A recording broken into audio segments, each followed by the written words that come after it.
അടിക്ക് തിരിച്ചടി എന്നൊരു രീതിയുണ്ട്. ചിലരോടൊക്കെ അങ്ങനെ പെരുമാറേണ്ടി വരും. കോൺഗ്രസ് മുക്ത ഭാരതമാണ് BJPയുടെ മുദ്രാവാക്യം. പല മാർഗങ്ങളിലൂടെയാണ് BJP അതിലേക്കെത്താൻ ശ്രമിക്കുന്നത്. ലക്ഷ്യം മാർഗത്തെ സാധൂകരിക്കും എന്നൊരു ചൊല്ലുണ്ട്. കോൺഗ്രസ് മുക്ത ഭാരതം എന്ന ലക്ഷ്യത്തിനായി ഏതു വളഞ്ഞ വഴിയും സ്വീകരിക്കാൻ BJP തയ്യാറായി. ഓപ്പറേഷൻ താമര എന്ന വിളിപ്പേരിൽ എന്തൊക്കെയാണ് കാട്ടിക്കൂട്ടുന്നത്? എന്നാൽ ചെയ്തു കൂട്ടിയതെല്ലാം BJPക്ക് തിരിച്ചടിയാവുകയാണോ? കോൺഗ്രസിന് ആത്മവിശ്വാസം പകർന്നത് കർണാടക നിയമസഭാ തെരഞ്ഞെടുപ്പായിരുന്നു. DK ശിവകുമാർ എന്ന കരുത്തന്റെ തണലിൽ സംസ്ഥാനത്ത് കോൺഗ്രസ് അധികാരത്തിലെത്തി. തെലങ്കാനയിലും കർണാടക സ്ട്രാറ്റജി പയറ്റി കോൺഗ്രസ് വിജയിച്ചു. തുടർച്ചയായി മൂന്നാം വട്ടവും അധികാരം ലക്ഷ്യമിട്ട് ലോക്സഭാ തെരഞ്ഞെടുപ്പിനെ നേരിടുന്ന BJPക്കും മോദിക്കും ഇപ്പോൾ പഴയ ആത്മവിശ്വാസമില്ല.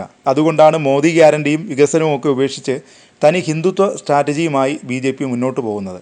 BJPയെ സംബന്ധിച്ചിടത്തോളം ഹരിയാനയിൽ നിന്ന് വരുന്നത് നല്ല വാർത്തയല്ല. സംസ്ഥാനത്തെ BJP സർക്കാരിനുള്ള പിന്തുണ 3 സ്വതന്ത്ര MLAമാർ പിൻവലിച്ചു. 90 അംഗ നിയമസഭയിൽ സർക്കാരിന് ഇതോടെ കേവല ഭൂരിപക്ഷം നഷ്ടമായി. 90 അംഗ നിയമസഭയിൽ പ്രതിപക്ഷത്തിൻ്റെ അംഗസംഖ്യ നിലവിൽ 42 ആണ്.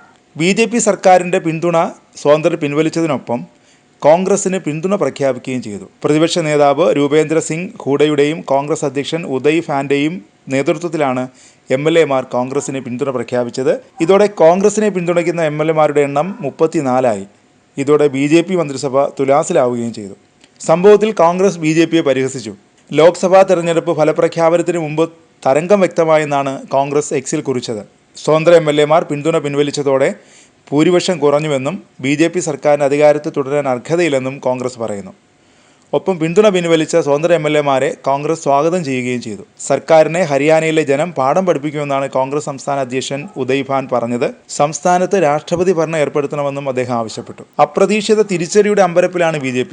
പാർട്ടിയുടെ അടുത്ത നീക്കം എന്താവും എന്ന ആകാംക്ഷയിലാണ് എല്ലാവരും. അതിനിടെ കാറ്റുമാറി വീശുന്നുവെന്ന് ഉറപ്പായതോടെ തീവ്ര ഹിന്ദുത്വ അജണ്ടയുമായി മുന്നോട്ടു പോവുകയാണ് BJP.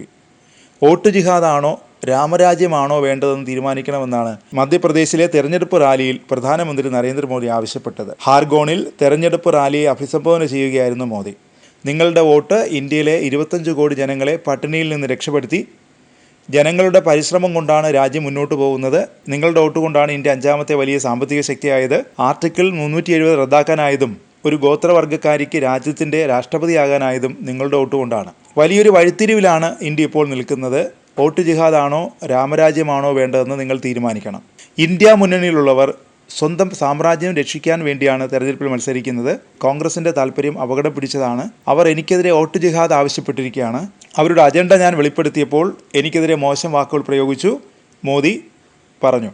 അധികാരത്തിനായി ആവനാഴിയിലെ എല്ലാ ആയുധങ്ങളും എടുത്ത് പ്രയോഗിക്കുകയാണ് BJP. 3ാം ഘട്ട തെരഞ്ഞെടുപ്പിലും വോട്ടിംഗ് ശതമാനം കുറഞ്ഞത് രാഷ്ട്രീയ പാർട്ടികൾക്ക്, പ്രത്യേകിച്ച് BJPക്ക് വലിയ ആശങ്കയാണ് നൽകുന്നത്. അതിനിടെ ഈ അനുകൂല സാഹചര്യം കോൺഗ്രസിനെ ഉപയോഗപ്പെടുത്താൻ കഴിയുമോ എന്ന് ഉറ്റുനോക്കുകയാണ് രാജ്യം.